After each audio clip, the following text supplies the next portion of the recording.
Look, there was a lot to like about that game I covered in Jacksonville over the weekend. Most of that was what I saw on the field. Some of it was what I heard in the locker room. Good morning to you. Good Monday morning. I'm Dejan Kovacevic of DK Pittsburgh Sports. This is Daily Shot of Steelers. It comes your way bright and early every weekday. If you're into hockey and or baseball, I also happen to cover the other two teams in town and offer daily shots of Penguins and Pirates that I hope you'll also check out. Steelers are back at work today out in Latrobe. I'll be out there as well. This following their 31-25 victory over the Jaguars, in which the list of people who performed well was long enough that I'll have to really stretch to condense it to just a handful, but I'm going to do that in citing Broderick Jones and Troy Fautanu, the two tackles, not allowing a single pressure. I'll mention Mason Rudolph going 9 of 10 for 84 yards, including 3 passes of 15-plus yards in that, and a 19-yard touchdown to Darnell Washington that was just a bullet. Only 2 series for those guys, by the way, that I've mentioned so far, the offensive line and Mason. Darnell's got to get in here too, obviously, if only for existing next to that poor corner who was trying to cover him falling into the end zone. All that dude has to do in most scenarios is exist. Defensively, I like Jack Sawyer. I loved Peyton Wilson's effort, and so did other guys that I talked to in the locker room, by the way. Singling out Wilson is really taking charge. Juan Thornhill showed well, and not just on that crushing hit that he delivered early. But yeah, we can all go beyond that and get into the depth guys and understand that this game was played with the Steelers not utilizing 19 of their 22 starters, plus other guys. So overall, good stuff. Now, I say that, and I'm going to remind that one of the points that I'd made heading into the preseason was that you weren't going to have an easy time picking out how the first rounder fared, that of course being Derek Harmon. And sure enough, that was the case. He didn't show up on the statistics sheet at all. Less metrically, he didn't appear to have his stronger pushes until the second half, whenever the Jaguars started bringing in, their third and fourth team guys. So was Harmon bad? No. Would you have wanted to see something visually since he was out there for pretty much 3 quarters? Yeah, you would have.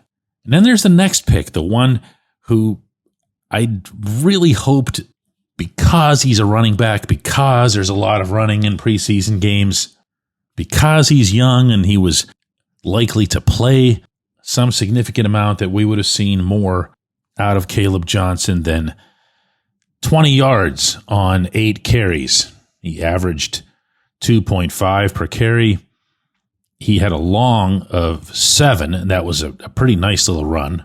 He was targeted twice for passes. He dropped one of those, a flagrant drop, caught the other one for 6 yards, and he seemed to do okay with pass protection.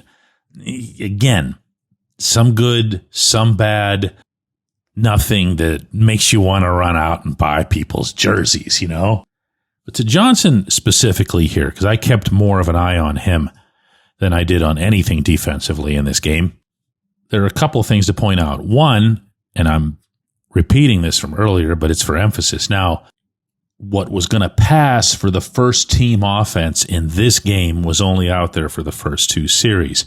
So the 4 offensive linemen who will be starters for the Steelers were only out there for the first 2 series. In that time, Johnson ran 3 times for 12 yards, including that 7-yarder.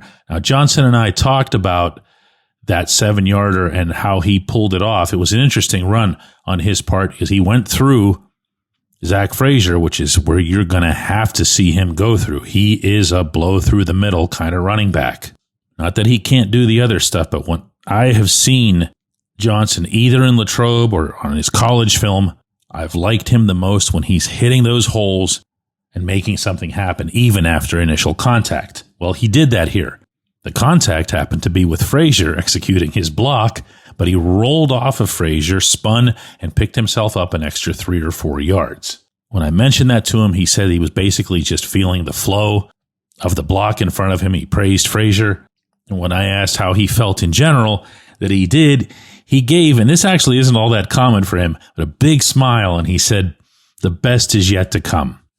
Right now, at the risk of overanalyzing something that I've probably already overanalyzed, this young man is trying to adjust to the massive difference between the minor leagues of football and the major leagues. There is no comparison between college football and the NFL. None. Zero. Anybody who makes one or attempts to make a comparison is out of their flipping minds. And I'm citing specifically a few years ago when people were asking if Alabama could beat the 0-16 Browns. No, the 0-16 Browns would have hospitalized half of the Alabama team.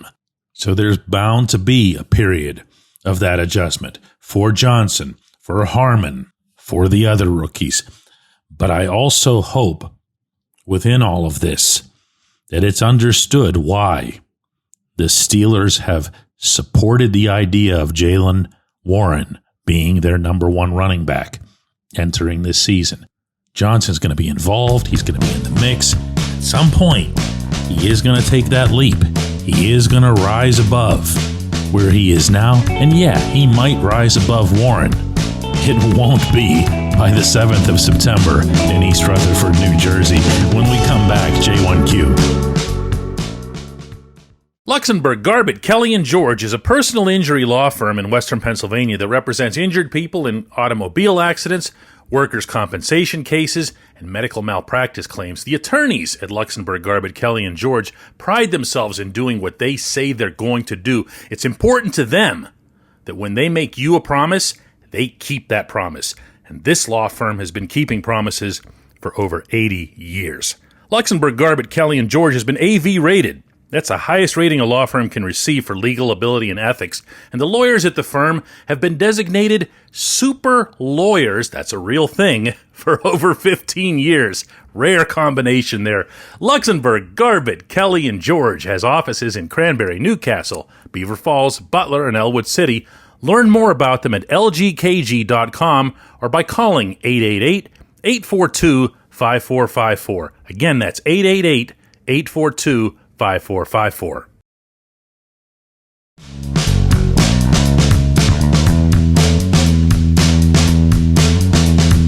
Today's J1Q comes from Mark Endicott, who says, DK, everybody keeps telling me Mason Rudolph isn't an NFL number one, but in this game, both he and Skylar Thompson lit up some starters like it was no big deal.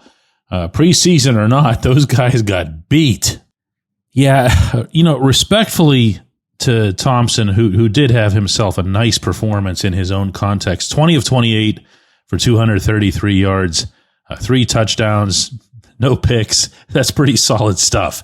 It wasn't against Jacksonville's main guys, and the quality was getting lower and lower as the game got deeper and deeper. So hats off to Thompson. I'm not about to put them in the same bracket.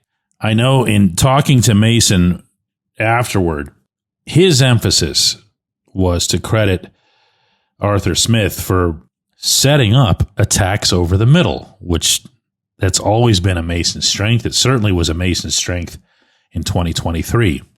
Since I've flown back from Jacksonville and had a chance to review the film further, I saw that Mason was really looking for these guys. Okay, now he could probably be a little bit more deceptive, shall we say. So he benefited very much, and he was pointing this out as well from the protection that he got. The line was really good. The line was really good. If you want to get a glimpse of that yourself, take another look. And if you've watched it a million times, watch it 1,000,001. At the Darnell Washington touchdown, there's a view from behind of this play where you can see that Mason's just living the life. And Broderick Jones is probably the one who's most imperiled by the way the rush is coming from the Jacksonville side. And Brod picks his guy up and makes sure that Mason still has that extra second. And so, to digress here a little bit here, I think it's worth it. Mason throws the ball. Darnell catches it. Darnell eats that dude alive, falls into the end zone. Mason immediately turns to Broad, puts both of his hands on either sides of Broad's helmet and shouts out something, and you can see that Broad shouts something back. That's good stuff. That's a lot of that belief and chemistry that I was talking about that would develop between Mason and the offense back in 2023, where he felt like the offense was making him better, but the other guys on the offense felt like Mason was making them better. Now, I liked Mason's air after the game, just like I liked it in Latrobe the previous week when we'd spoken. I liked the fact that he felt like in that situation, the team was counting on him to deliver like a number one, to borrow your term there, Mark, and that he went out there and did that. Mike Tomlin loves whenever he puts somebody in a situation where he expects them to look like the adult among children, and they actually do that. Incidentally, Tomlin did that, exactly that, with Peyton Wilson on the other side of the ball, and look how that resulted as well. Good stuff. Again, I'll be out in Latrobe again today and then tomorrow, and then the Steelers have a joint practice with the Buccaneers Thursday at Acrisure Stadium, followed, of course, by the preseason game against those Buccaneers Saturday night at the same place. Make sure you check out our Double Shot show late this afternoon from Latrobe, and make sure to follow all of our coverage, whether it's audio, video, written, our community, everything, to download our app, DK Pittsburgh Sports, off of the Apple App Store or the Android Google Play. Just do a search and type DK Pittsburgh Sports. You'll find it right away. It's free.